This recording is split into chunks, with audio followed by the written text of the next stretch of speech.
The shooter genre is known for its wide variety of easily distinguishable games and for its innovative ideas that keep the genre fresh and exciting. And I'm a liar. But sometimes we get a game that actually delivers on all those points. Although I could probably count all of the games on one hand, I love them all so much. Y'all remember that game with the weirdest first trailer ever? Just a bunch of random characters in an interview that eventually start playing a game of dodgeball. Possibly the most off first impression I've ever gotten from a trailer. But I won't say it failed to make any impression. It had people talking, mostly about the interview portion of it. Also, many people were angry that the game wasn't actually about Princess Charm.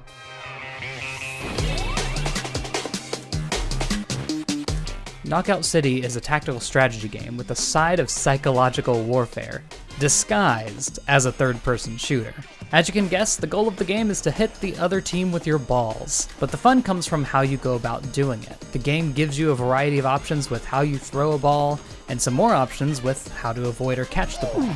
There's so many little quirks to combat that the game splits it into 6 different tutorials. While we're on the topic of tutorials, they do something that I don't think I've ever seen before. The first tutorial gives you the most basic of information, just enough to allow you to participate in a match. Then it recommends that you leave the tutorial and go play a match to put into practice and memorize what you've learned, and then come back. This is genius. I've played so many games where you just get an information overload at the very beginning, which just ends up with me having to go back through the whole tutorial again because I know that I've forgotten something. We need to normalize this style of tutorial, please. Anyway, as you go through the rest of the tutorials, each one teaches you more and more in-depth knowledge, and each takes place on a different stage as well, giving you time to explore and find ball spawns. Very refreshing when most PvP games do the absolute minimum possible before throwing you into unfamiliar maps and weapons. So what are all of these abilities that the tutorial teaches? I think the best way to go over them is to show you a hypothetical situation that could happen in an actual match. Let's say we have a ball, and we're facing one opponent that doesn't have a ball, but is near cover. I want to go over every possible interaction here because they all have their pros and cons, but also just to show you how wild the variety of options are. First, you could choose to throw a straightforward charge shot. This would be the fastest throw, but would be countered by the opponent simply moving into cover, or by predicting and catching the shot. It would catch them off guard only if they missed time to catch. Next, you could throw a curve shot. If the opponent chose to dash behind cover, they'd be hit anyway. While it isn't a straight shot, most people would still see it coming from the side, and still catch. In addition, it's a bit slower than the normal shot, so it's easier to time a catch as well. Lastly, you have the lob shot. It's slower, similar to curves, but if the opponent is behind a specifically short cover, they'll never see it coming. Players are much more likely to be checking their sides, not above them. With these moves, you can mix in any amount of fake outs, get closer to the opponent to give them less time to react, get height on them, or any mix of all of these strategies. And that's it. That's all there is to it. But wait, this isn't a 1v1 game, and we haven't even started to talk about special balls and overcharge. Well, to start, you can pass to your partners to give them one level of overcharge. You get one level of overcharge. If a partner fully charges you, you turn into a mortar strike, instantly killing anyone around where you land. Yeah, that last one is real. Speaking of which, let's talk about team play. I see this game as really similar to Splatoon, in which it's done something completely unique with the usually formulaic third-person shooter genre. But unlike Splatoon, Knockout City is heavily reliant on playing with your team. You're not going to be hitting epic 180-degree flicks on 2 opponents by yourself.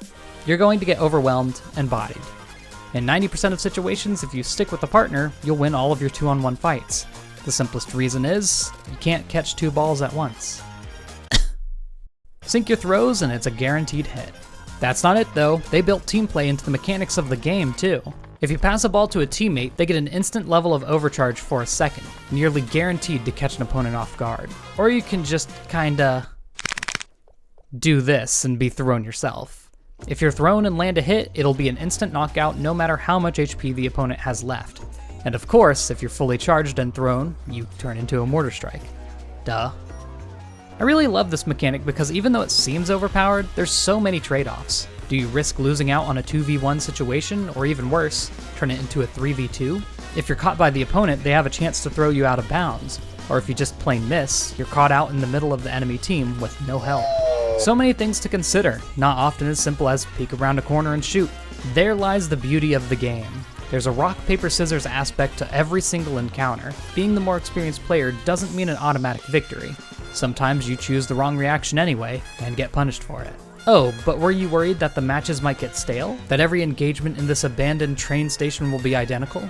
Good news, that's where the special balls come in. At the beginning of every match, the special ball will be chosen at random. The special ball has a wacky effect, and spawns uncommonly throughout the match, at least one being spawned at a time. The effects can range from a moon jump to the ball just being a bomb. My favorite, however, is the sniper ball. You can lock onto opponents from twice as far as normal, and when fully charged, it basically teleports to the target, forcing them to predict when you'll throw. That's not why I like it though. First, I like it because it's a football with camouflage on it, and that's just silly. Second, once you're locked onto someone, you'll stay locked on through walls, and when someone's locked onto you, you get this glaring border on your whole screen as an indicator of the direction that you're being targeted from. But if you're through a wall, they will go absolutely nuts trying to figure out where you are, and it's hilarious.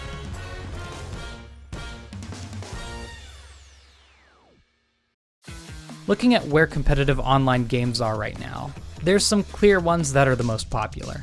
In fact, it often feels like they're so oppressively huge that any other game that throws its hat into the ring has its month of popularity and immediately falls off the map. It hurts to see games with so much potential get the initial boost, and all the hope that comes with it, just for it to be cut down. Knockout City specifically worries me because it's not very predatory when it comes to microtransactions. I feel like we have to address the elephant in the room. It's an EA game. And I know how we all feel about EA. We've all been burned multiple times on some of our favorite franchises. Hey, I'm a Plants vs. Zombies fan. I feel so much pain just about once a year from EA. But they have a better track record as of recently. And I say that with a lot of hesitation, but it holds up. There's been a few really good Star Wars games. The Plants vs. Zombies games don't always suck, and I mean, looking at the concept art for this game, which EA does not release a lot, it's obvious that the devs love what they're putting the work into. It's such a beautifully artistic game, and honestly, if you look at the monetization of the game, it's very, very light. Just enough to support the game for a few years, so I'm very, very hopeful, but hesitantly so. Speaking of future updates, we're already into our first event of the game, the Heat Wave, where there's been popsicles thrown around each map, hidden in little spots, and finding them gives you tickets to access a new shop that has summer-themed items, and it's very, very cool. And guess what? They have a roadmap. Oh yeah, most of my fans are Nintendo fans. See, a roadmap is something that a dev releases when they actually want to show you that they support a game for more than a month. Pretty wild stuff. In this first roadmap, they have plans for all of the rest of 2021, having Season 2 start on July 27th, Season 3 start in fall, and Season 4 in winter. And looking at their plans in the second season, it's ambitious, and I really hope they're able to hold up to it, because if they do, we have a lot of content. I'd say one of the biggest downsides of the game right now is there's only 5 or 6 maps. I haven't counted them specifically, but it's not a lot. You're going to be playing on the same maps a lot. By the end of Season 1, they plan to add a new map, Jukebox Junction, which I said slowly because it's very difficult to say. Then looking at Season 2, they plan to add a new special ball, a new map, 3 special events, one for every month I assume, of Season 2, which is very exciting. Along with a new theme of the season, which I actually am really excited for. It reminds me of Fortnite, that has a super different feeling for every theme. Season 12 was spy themed, and then Season 16 was like in the wilderness hunting. So I'm excited for this. It's not just going to be Overwatch seasons, which are just the exact same game, just arbitrarily split into seasons. So I'm very excited for what Knockout City has in the future. All of this, me talking about the gameplay, me talking about the future, me talking about how even though it's an EA game, it's not terrible, is just me trying to get as many people as I can to play this game. Just try it out. There's a free demo you can play up to level 25, and then you can pay. If you don't like it by then, you probably won't like it. That's like a good 5 hours of playtime. Just try it out. I beg you. It's on Switch, it's on PC. I want to see this game thrive. This game gets me so pumped. And literally every downside it has, they have plans to improve. I don't want to see this game die. Don't let this game die!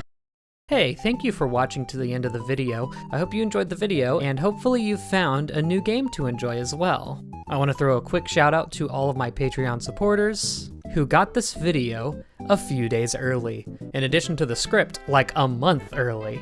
So if that interests you at all, please take a look at my Patreon. Otherwise, thank you for watching all the way to the end, and I'll see you in another video.